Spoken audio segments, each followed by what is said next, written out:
Hello, I'm Dr. Sam Hancock of the Emerald Planet and Emerald Planet TV. We come to you on a week-to-week basis from Washington, D.C. in the United States as we look around the globe in 144 different nations, looking for those 1,000 best practices, the technology, services, and products that are making a difference as we move through the 21st century. And as we have a planet of 9 billion people by 2038 and possibly 12 to 13 billion by the end of this century, how are we going to be able to take care of all these people on planet Earth? And that's what Emerald Planet's all about. We come to you looking at the solutions, the best practices from around the globe as we create the Emerald Planet. Hello, welcome to the Emerald Planet. We're making a difference as we move through the 21st century. And seeing the long-term impacts of climate change.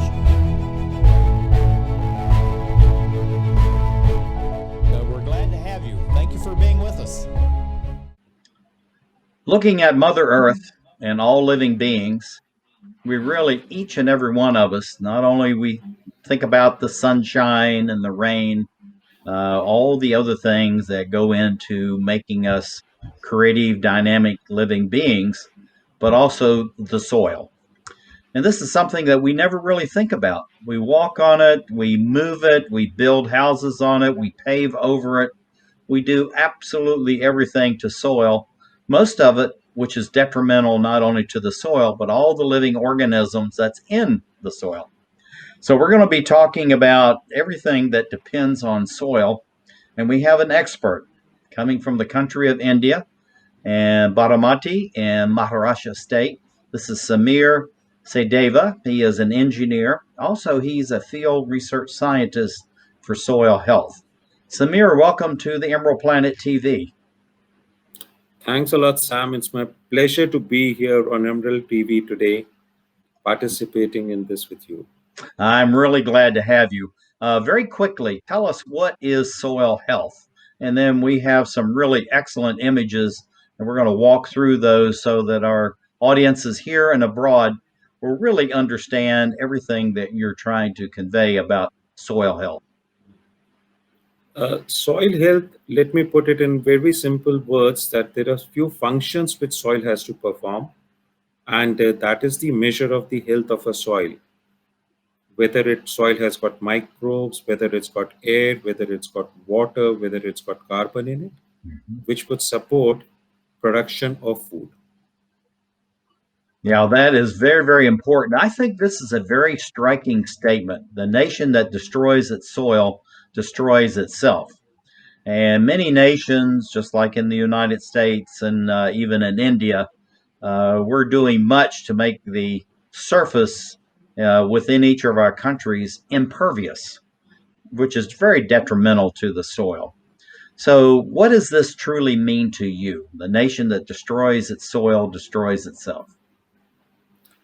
Nation consists of people, it consists of biodiversity, it consists of forest, it consists of animal kingdom, and the entire nation is being fed by one piece of dirt which is there under our feet, which is called soil. If we don't take care of soil, then how would we produce sufficient food to feed the nation? So, yeah, and it's also about living and all these others. Healthy soil, you have these 4 pillars. What are each of these and how do they interact with each other, but also support each other? See, soils basically consist of a lot of microbes. So 1 teaspoon of soil would consist more than 1 billion bacteria. And these bacteria are very, very important to be present into the soil, because that is what feeds into the plant in terms of production of food. So biological diversity in terms of microbes help us in production of food. Once we grow crops onto the soil, then soils are more porous and we can harvest most of the rainwater which is falling into the soil and recharge the aquifers. And the 4th element, which is very, very important, is that the root and the plant, by way of photosynthesis, would capture CO2 from the atmosphere, release O2 back into the atmosphere, and put carbon back into the soil.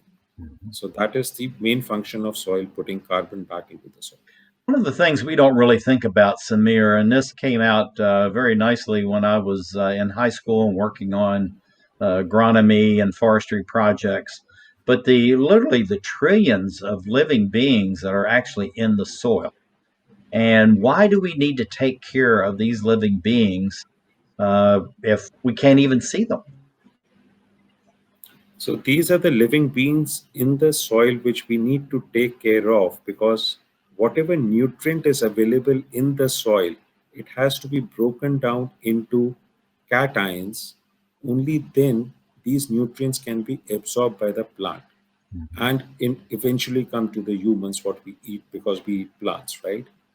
If these microbes are not there, then this breaking down of nutrient from the soil for absorption of plant will not be there. So microbes are very, very important because of that. Now, looking at this cycle as far as the CO2 and then the oxygen, and then, of course, the HO2, the water. So tell us about how this interaction happens and why it is so critical for every form of life on planet Earth. See, basically, I think in farming, most of the companies today are focusing on NPK, which are primary, secondary, and micronutrients. Mhm. But the whole idea is that the basic building block of humans is nothing but hydrogen, carbon, and oxygen. So over here, we are focusing on three basic elements, which most of the farmers today think are available free of cost, but they are not. They are getting scarce over a period of time. So any soil will consist of about 45% carbon, 43% oxygen, and 6% hydrogen. So, looking at this, then this is really critical. This is a building block of all the food and everything that's going on planet Earth that we humans really depend upon.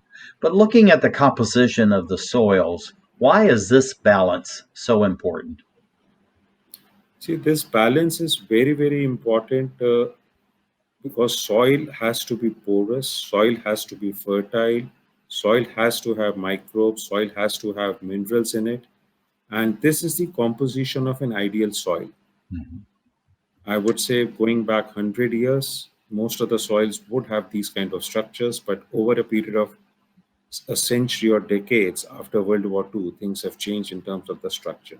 Mhm. So we can explain later about how does it impact, but this is the ideal structure of a soil which is desired for production of food for human race. Well, doing these programs with Emerald Planet TV and talking with subject matter specialists like you from around the globe, one of the things I learned is that we always think about water and soil, water for everything, and water is life. But actually, oxygen, the air, is equally important as far as what we need to be doing to increase the cycle of life and improve the Right. cycle of life. Now, this is a very complex image here, but shortly and quickly, what are we looking at, and how does this cycle actually operate to the benefit of all living beings on planet Earth? So I think it is a very busy site, as you have said, but this is something which is nutrient cycling. So we have got plants which are growing onto the soil, which decompose and go back into the soil, and the soil will store the nutrients which are available from the dead plant or the water which is coming from the rain or the sunlight, and soil will just keep all these nutrients back into the soil for the Mhm. new generation of plants to survive. So just simple thing is that everything starts from a soil and everything goes back to the soil, and Mhm. soil has to have that buffering capacity, or soils have to have that health in it, so that whatever goes back into the soil is retained in the soil. Mhm. So we are talking of nutrient here, but when we proceed ahead, you will see what all soil can do. Right.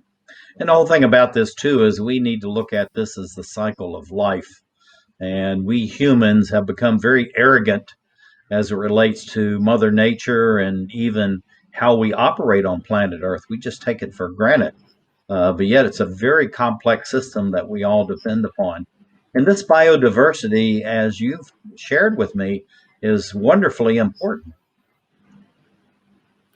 It is extremely important because each and everything which has been there on this earth has a role to play, right?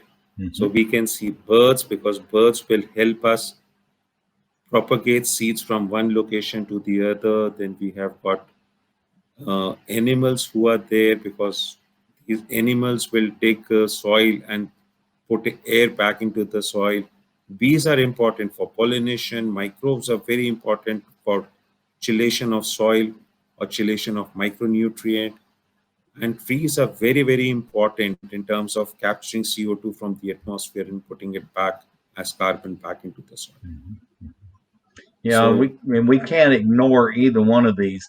And also, then the soil functions with water. This is something that I've added 3 rain gardens in the back of my garden here in Washington, D.C. And it's just amazing to watch that during a thunderstorm or real heavy rains, how efficient it is. But we've really made a lot of the soil so compacted. So, how do we look at this chart, Samir, and realize that what we need to be start doing is thinking about the soil every time we're on it, or with it or in it? So in this, basically what we are saying is that what you have just mentioned, you have put a rainforest behind your house in Washington, D.C.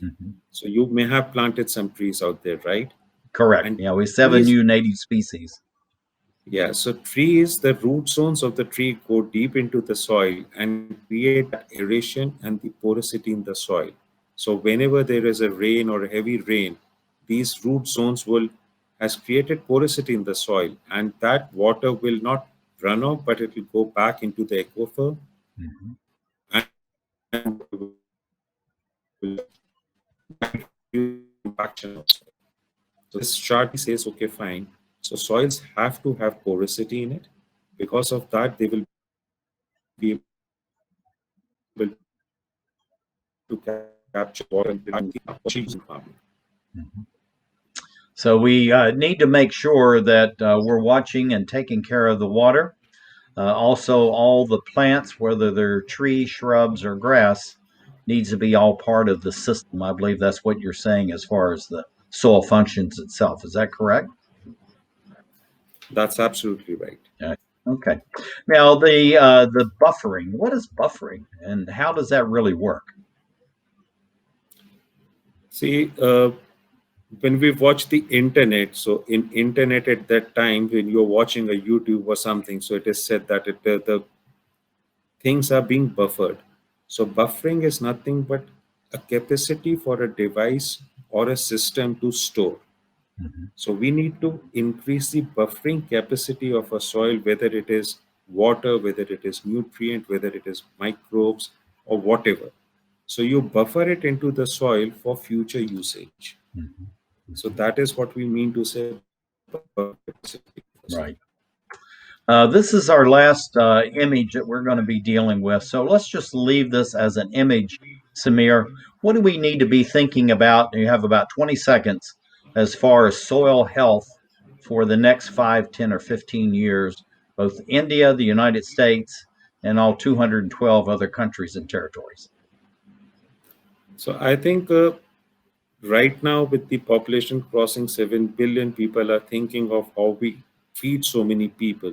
But if we don't take care of soil, we'll probably not be able to feed people.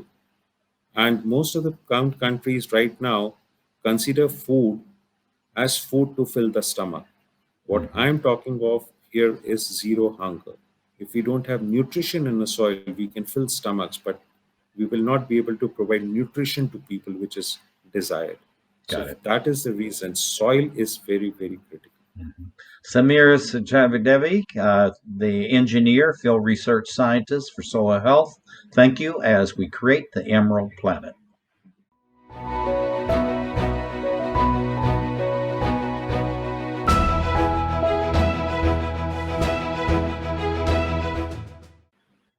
As we look around the globe, we're considering the topic of soil health, something that we very rarely ever think about, seldom discuss, and at the same time, it's critical as it is the building block for all life on planet Earth. We have a gentleman who has dedicated his life to this. This is Samir Sachdeva. He is an engineer, field agricultural research scientist, all about soil health in the country of India, in Maharashtra State, and Baramanti, which is the name of the district in which he lives. And Samir, welcome to the EmeraldPlanet TV. Thanks a lot. It's my pleasure to be here with you on air, Sam. Glad to have you here. About soil health, and then you have this very bold statement: soils are under threat. Why is that the case? And why do we even need to be thinking about soils in relationship to all living beings on planet Earth?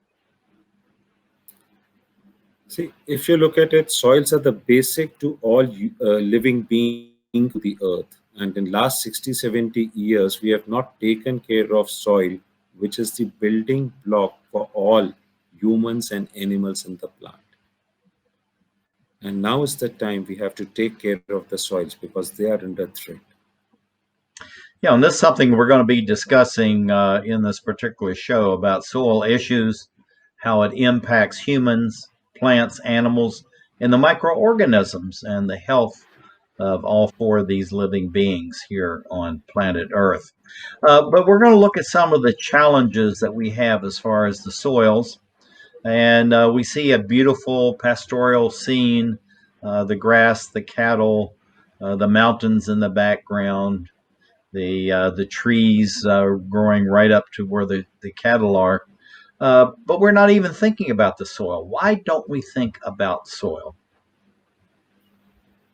I think in the world which we are living today, children and people eat food, but where is it coming from?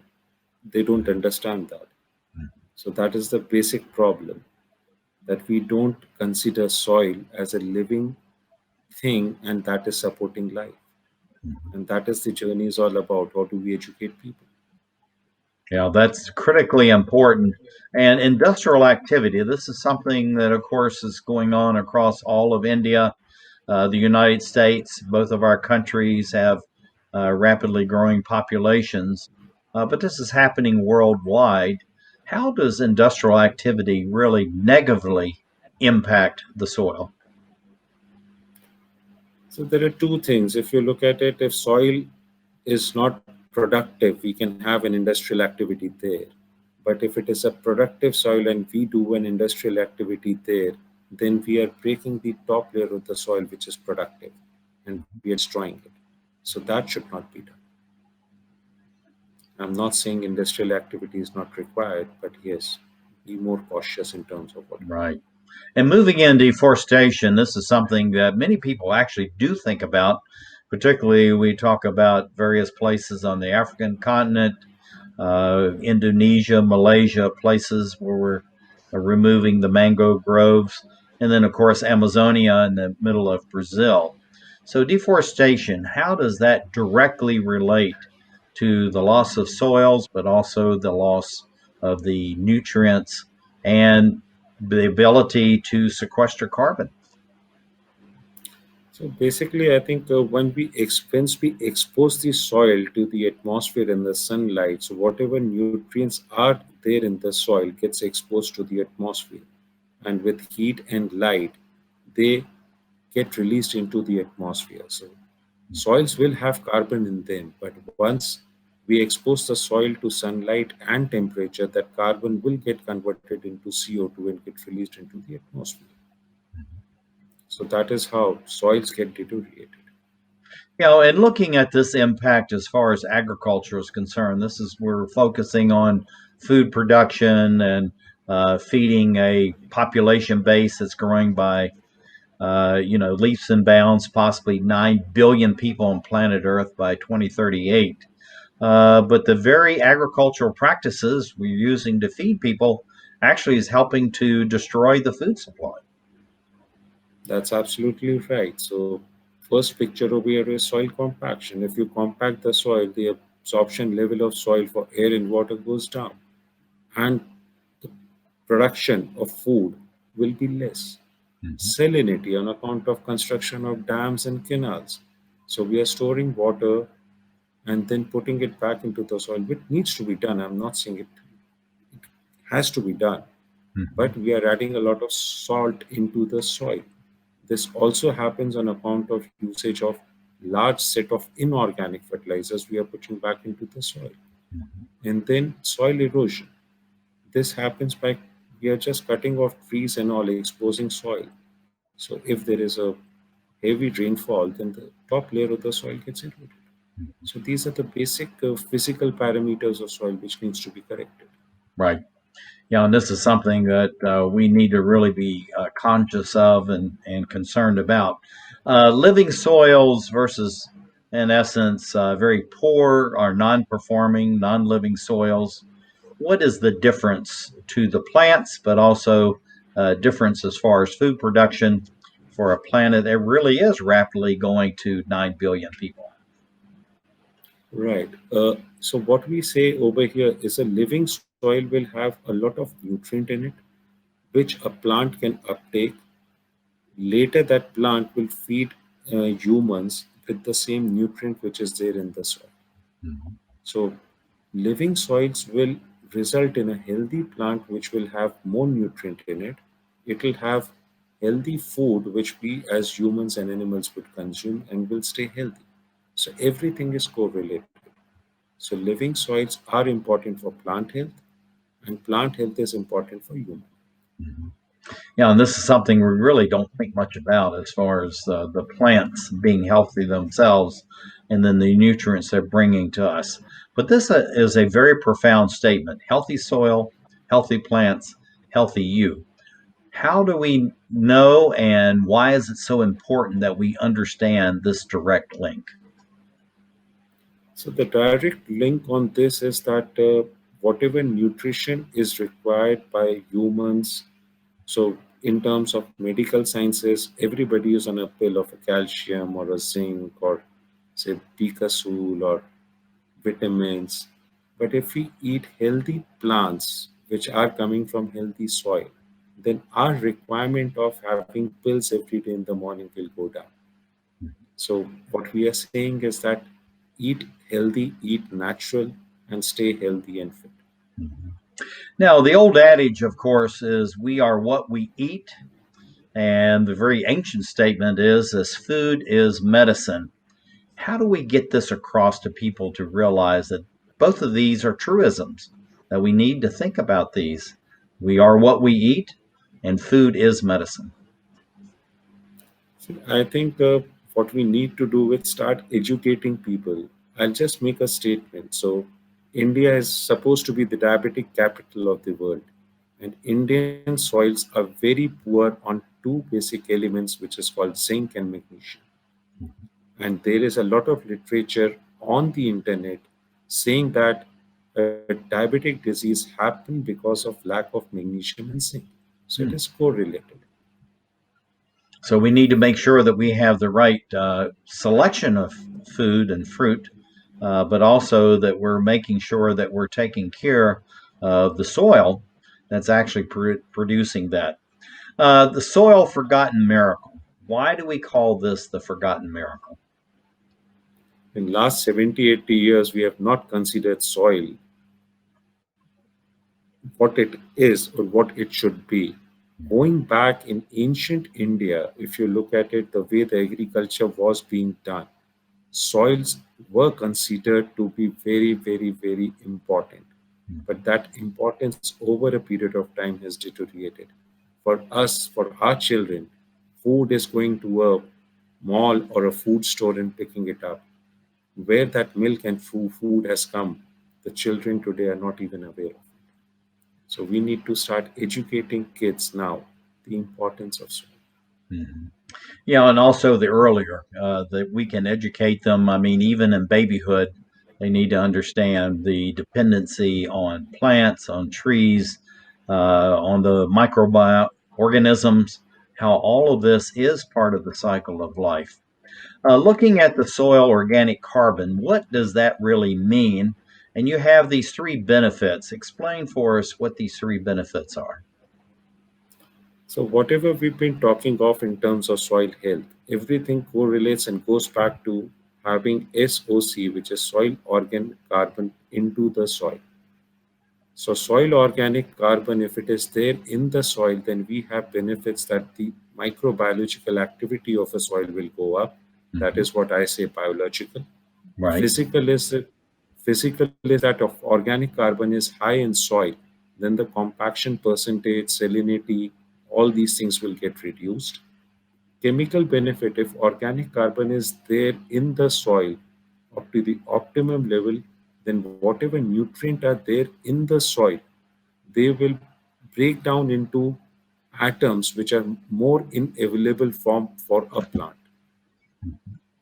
Now, if So let me ask this question: so, if these chemicals and the nutrients are readily available for the plants, does that necessarily have a direct correlation that they'll be readily available for the humans or the cattle that are going to be eating it? definitely, these nutrients will be available. If the plant has got more nutrient in it and what we consume, we will be consuming more nutrient, which is in available form. And we Mm-hmm. don't need substitutes in terms of medicine to be consuming. Mm-hmm. Mm-hmm. That's very, So very it is a important. Right. yeah. Now, looking at this gentleman, one of your Indian farmers, as far as what is he seeing as far as soil health is concerned, and why is it so important that he feel like that we really are taking care of the soil? What his future is linked to our future. Is that correct? That's absolutely right. So this is basically a plight of a farmer in India today. So he is looking at gods. So agriculture in India has you're looking at the sky as to when the water will come, what will happen. But he is not realizing it. What he is sitting on is a gold mine. If he takes care of after the soil, then most of the things will be taken care of. Mhm, mhm. Going out on the logo here, soil health, we have about 15, 20 seconds. What do you see for people being aware of increasing attention to soil health over the next 5, 10, or 15 years?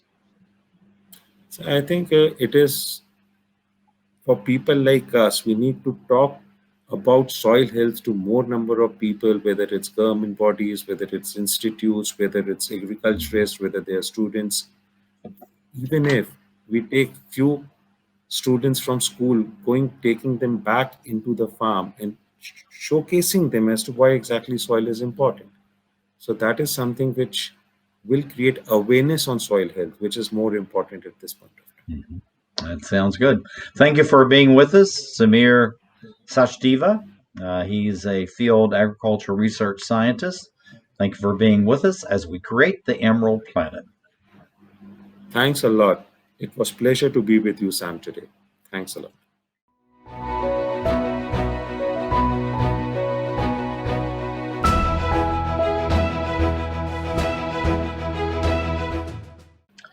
We have a gentleman joining us all the way from the country of India, Maharashtra State, and Baramati, which is a chief agricultural area of India. This is Samir Sachdeva. He is the engineer. Also, he is what's called a field agricultural research scientist, and we'll ask him about that in a minute. And his theme is soil health. Samir, welcome to the Emerald Planet TV. Thanks a lot, Sam. My pleasure to be here with you tonight. Say, what is a field agricultural research scientist, and why are you, and there are others of you, so important? So basically, what we do is that we keep studying the nutrient in the plant, nutrient in the soil, and apply a little bit of engineering mind in terms of agriculture, logical mind as to why things are happening. And if you keep asking the right questions, you will get the right answer. Right. So, Now we're going to be looking at restarting the soils, climate change remediation by humic substances. So, looking at soil organic carbon, what is soil organic carbon? Soil organic carbon basically is the amount of carbon which is available in the soil. As a percentage, this carbon may vary between 1 to about 7 8%. So, very, very healthy soils will have about 7 to 8% carbon. Mhm. Very poor soils, some places in India will have only about zero point 0.1 and zero point 0.2. Oh my Just goodness. to give yeah. Mhm. So if the soils have got 6 to 7% carbon in it, you don't need to add any fertilizer for growth into that soil. Now that's a very profound statement because I think most farmers think no matter what they're going to do, they're going to add carbon and they're going to add chemical fertilizers, Nitrogen, yes. insecticides, pesticides. So how do we get this message across that they really need to know about the amount of carbon that's actually in the soil? Uh, Most of the old farmers in India, when I meet farmers at the age of 70, 80, understand what I talk. But the young generation doesn't understand. They are more commercial farmers. So in this particular slide, if you look at it, again, carbon can exist in various forms. So we have got coal, we have got diamonds. Similarly, in soil, we have got two forms of carbon. One is inorganic, which is in state white portion, which you see is calcium carbonate, Mhm. and then the black portion, which is more important for the soil, what we call it soil organic carbon. Right. So this is very, very important. Now, looking at this, we're getting this black brown mixture here. So tell us what we're actually looking at. It looks very healthy. We think of soil being this color, but is that necessarily the case? The soils having that kind of a color will be very rich in organic carbon, that is for sure. Mhm. But the main problem is that we add a lot of matter into the soil, like food waste is going into the soil, the residues of old crop is going into the soil, leaves of forest are going into the soil. And we think soils have become rich in organic carbon, but that is not true. So our soils have become rich in soil organic matter, but that organic matter essentially doesn't mean that the soils have got carbon in it. So this is something which is very important to understand what is soil organic carbon. Mhm. Now, increasing the soil organic carbon, how do we do that? Soil organic carbon, basically you can add humic substances, you can add biochar, you can add a lot of stuffs into it. Now, And this will, adding that into it, what does that really mean, though? Is this something we're just broadcasting? We're infusing the soil with it. How do we increase this organic carbon? see, basically I think when we are infusing humic substance into the soil, it acts like a catalyst. And that catalyst basically will start to capture CO2 from the atmosphere and start to put back carbon into the soil. Mhm. So when we think of what exactly humic substances are, so humic substances basically consist of log hydrocarbon chain consisting of C, H, and O. Mhm. And the names chemically given are fulvic acid, humus, humane, or Mhm. humic acid. Right. So these are nothing but catalysts, which are important. Now, organic matter. How do we get it, and how do we keep it as far as the soil is concerned? So organic matter can be put in by way of farmyard manure, which most of the houses in India will have kettle and they put it back into the soil. Mhm. Then the compost, what we call it. So any bio waste, we can put it back into the soil. But most of the things, organic matter, which we put it in the soil, is not long-term stable format. So once soils get exposed to high temperature, rainfall, and sunlight, this organic matter goes back into the atmosphere. Mhm. But what we want is that we want a very stable kind of a compound wherein we put into the soil and it stays there in the soil for ages. Mhm. But that is what we call it as humic substances. Mhm. Now, the sources of this humic substances, as you're talking about, what are the sources? So humic substances main source right now is old deposits of coal. because these are decomposed material which has been there for billions of years, which have been deposited into the soil. And if we extract humic substances from coal, then it will be long term very, very stable into the soil. And this is something that's evolved over literally hundreds of millions of years, and so very important. Now, we have this difference between the soil humic acids and the humic substances extracted from coal. As far as this chart is concerned, what is the difference, and why is the difference that important? So I don't think in this spectrograph, whatever we are looking into the graph, the soil humic acid, which is a naturally occurring substance in soil, is very close to humic substances extracted from coal. So this magnetic resonance graph, which is being shown here, they are saying that humic acid substances from coal is very close to the original deposits of humic acids in soil. So we can replace humic acid, original humic acid, with humic substances extracted from soil, and they will give the same amount of the result. Right. So this is something then to increase the productivity and also the nutrient level of the soil. Is that what we're saying with this chart? Exactly. Okay. Mhm. Now, the humic substance amended soils. What is amended soil, for one? And then why is this increasing the uptake of nutrients into plants so critical as far as plants and animals? So when we say humic substances amended soil, we say that okay, fine, we have added humic substances into the soil. So that is the amendment of soil which is happening. And it has been proven fact whenever we add humic substances to the soil, nutrient uptake goes up into the soil.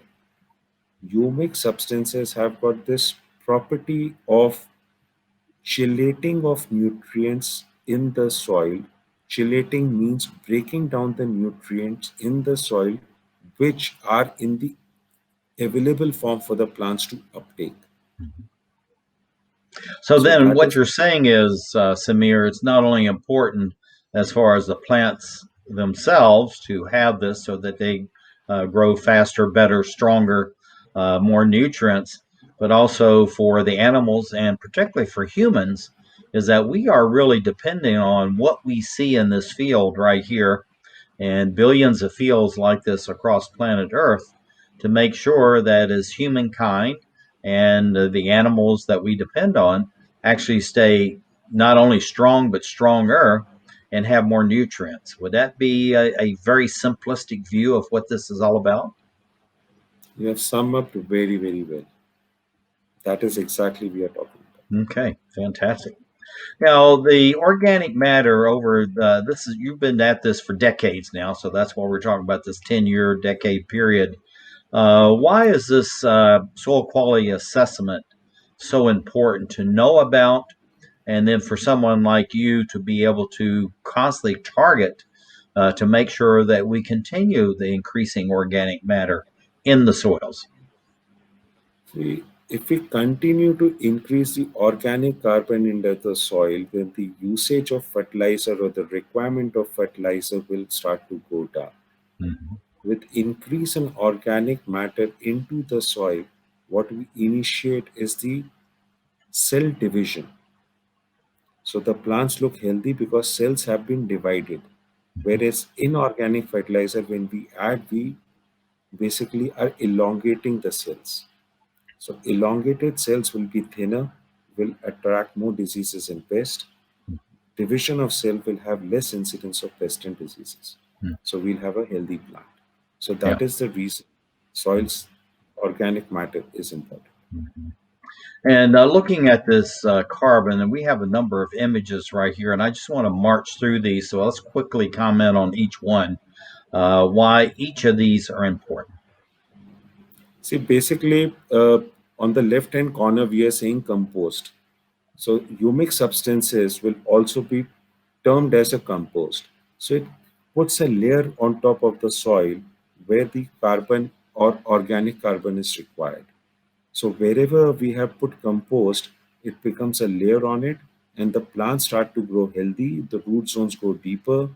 More photosynthesis is happening because the plants are healthy. So more CO2 being put back into the soil. And that is what carbon cycle is all about.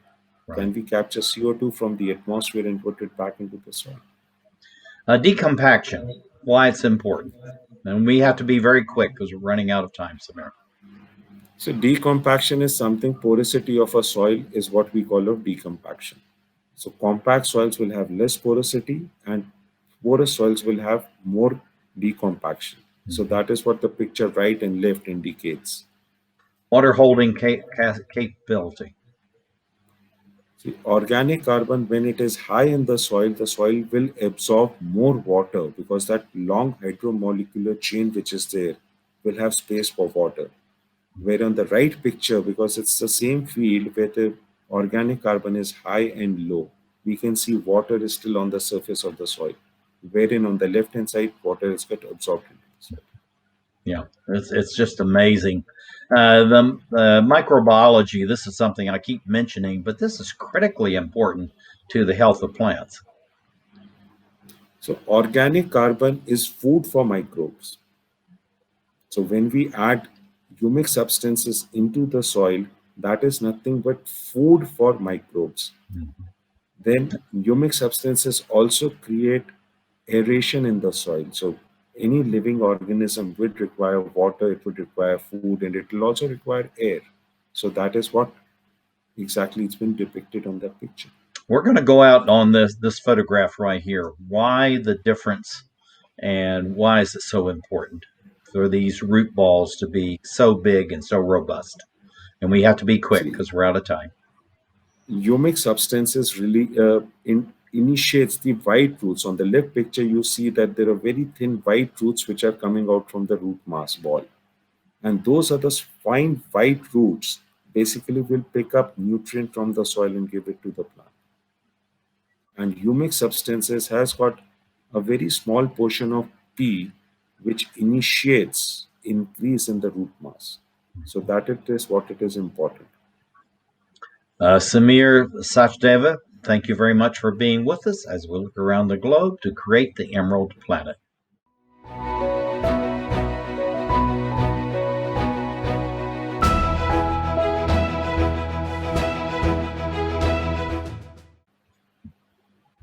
We're talking about soil health and why it's so important and how it's critical for the building blocks of every living being on planet Earth.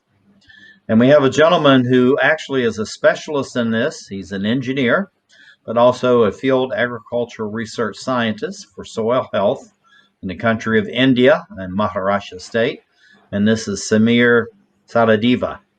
And Sadir, welcome to the Emerald Planet TV. It's my pleasure to be here with you, Sam, today. One of the things that we've been talking about, of course, is the chemistry and the carbon and everything that goes into soil health. But now we're talking about educating the farmers, communities, industries, even the consumers and governments about soil health. Why is it so important that every sector of society in India, the same in the United States, and all 214 countries and territories understand about soil health? It is important for the entire chain when we talk of communities, consumers, then government bodies and students. They should understand where the food is coming from and what should be the priority of it. The priority today is soil health. And if we start to communicate with these communities, only then we'll be able to take care of soil. Otherwise, we will not be able to. Right. And that's very, very important. Badamanti, I've been in this area, actually spent about 5 days traveling throughout, visiting farmers and seeing it. It's absolutely a beautiful area of India. Why is the Badamanti area become such a repository as far as research, but also new ideas, new thinking, and new processes for agriculture in India. So I think there are a lot of KVKs which have been opened up in India, but KVK Baramati is one of the premium institutes in the country. They have got good infrastructure, they have got good staff, and typically it's been backed up by people who are living for agriculture. And they have done a lot of things for the farmer, be it fishery, be it chicken, be it poultry, be it soil health, be it new crop plantation, and it is driven by passion. So that is the reason it is very, very important. And this photograph, first time I saw this, I said, my goodness, this could be in about uh, 40, 48, 49 of the 50 states of the United States with this pastoral scene. This is absolutely beautiful, and thank you for sharing that with us. But also, we think of India this way as well, as far as the oxen and the fields. But what are some of the key challenges in India for the agriculturalist as well as for the consumer? See, over here in these slides, what I'm indicating is that we want to improve the soil health in the country, right? And most of the humic substances which are available of high quality are in the liquid form.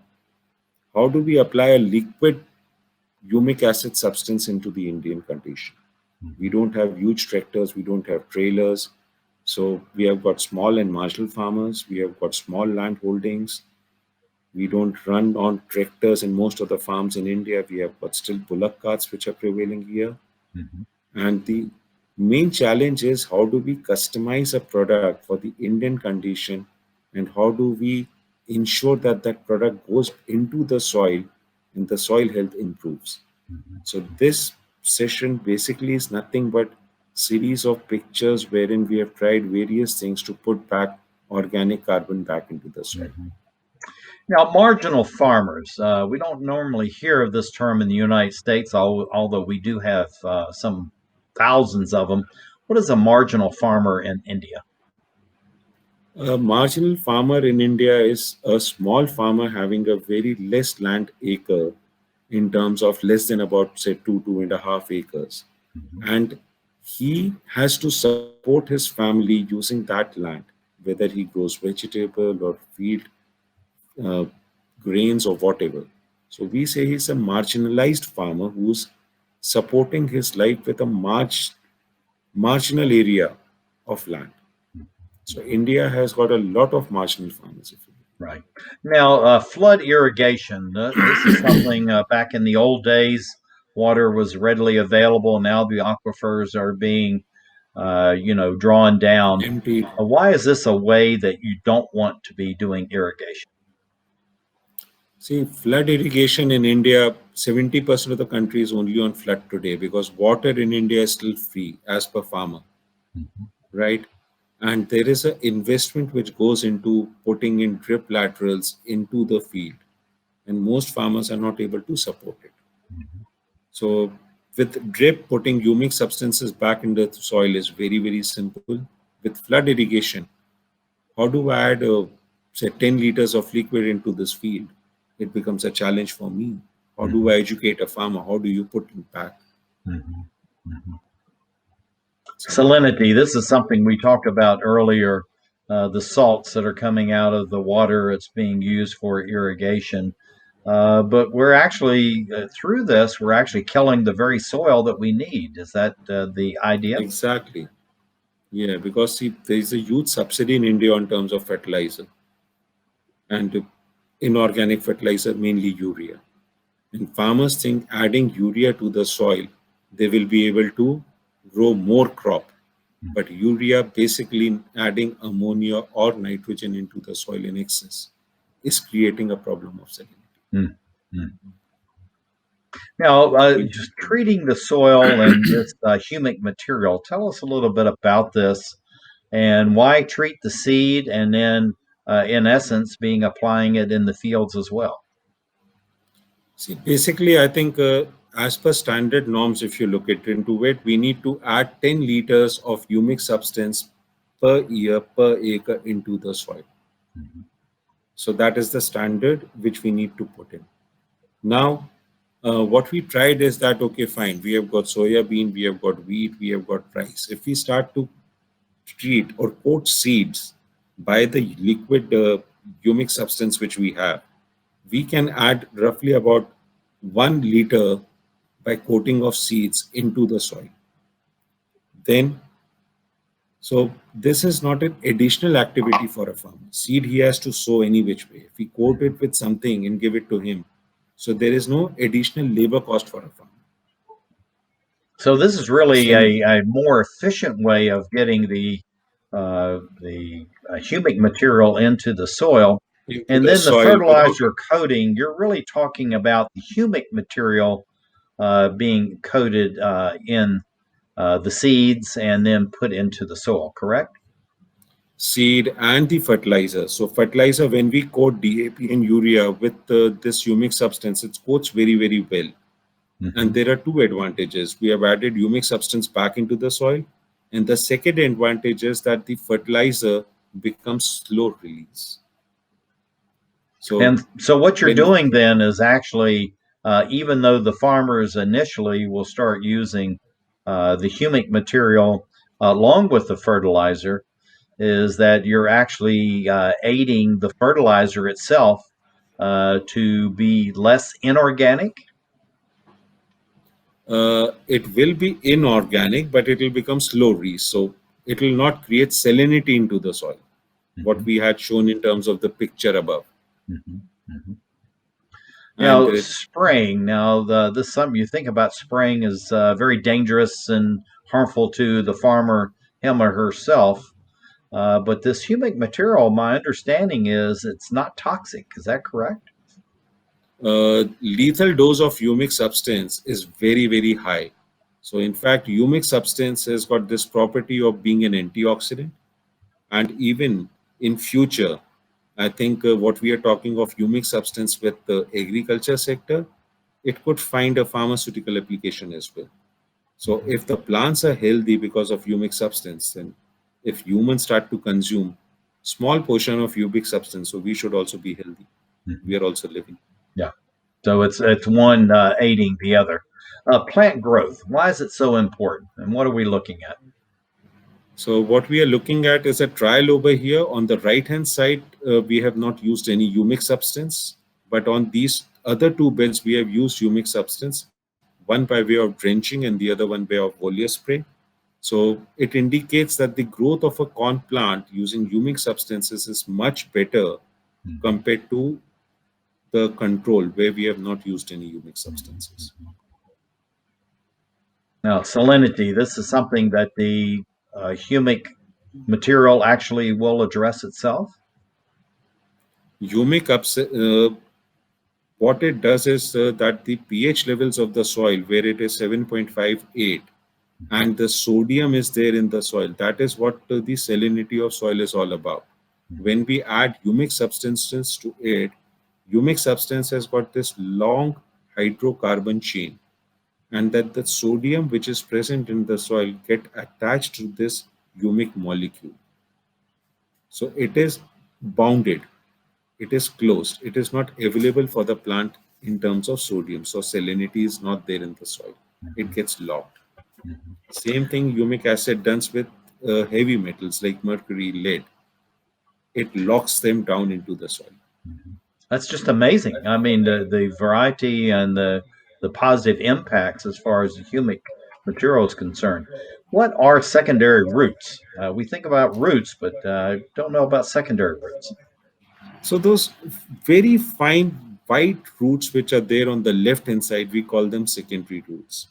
And these are the very fine white roots which we call secondary roots are primarily responsible of picking up nutrient from the soil and giving it back to the plants. Mhm. Leaf size and color. What is that telling us? It is a chili crop where we have used humic substances at the rate of say about 3 liters at the stage of planting and 3 liters at the stage of flowering.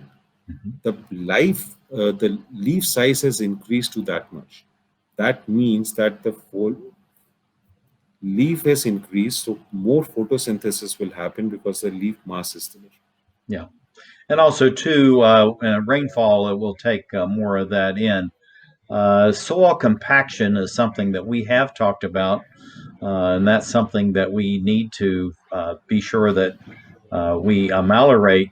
But I want to get to these happy farmers. Let's go quickly through that. We only have about 30 seconds. And this really is the Right. question of why are these farmers happy and how are we going to make them even more happy in the future, but also happy customers for the produce. And we got to be quick. So these are the farmers who were the first lot who tried humic substances on their crop, and they were very happy with the result. What we want is that these farmers should stay happy, and they should get more number of farmers to become happy. And so the whole thing is, and a happy me right here. I think this was a great photograph as you see these huge tubers behind. How do you stay happy in all this? And you got about 15 seconds to do that. So a happy farmer, when he smiles at me because of whatever we have shared with him, makes me happy. Oh, that's absolutely fantastic. This is Samir Sachdeva, engineer, field agricultural research scientist, soil health in India, Maharashtra State, Madhurabati district. Thank you for being with us as we create the Emerald Planet.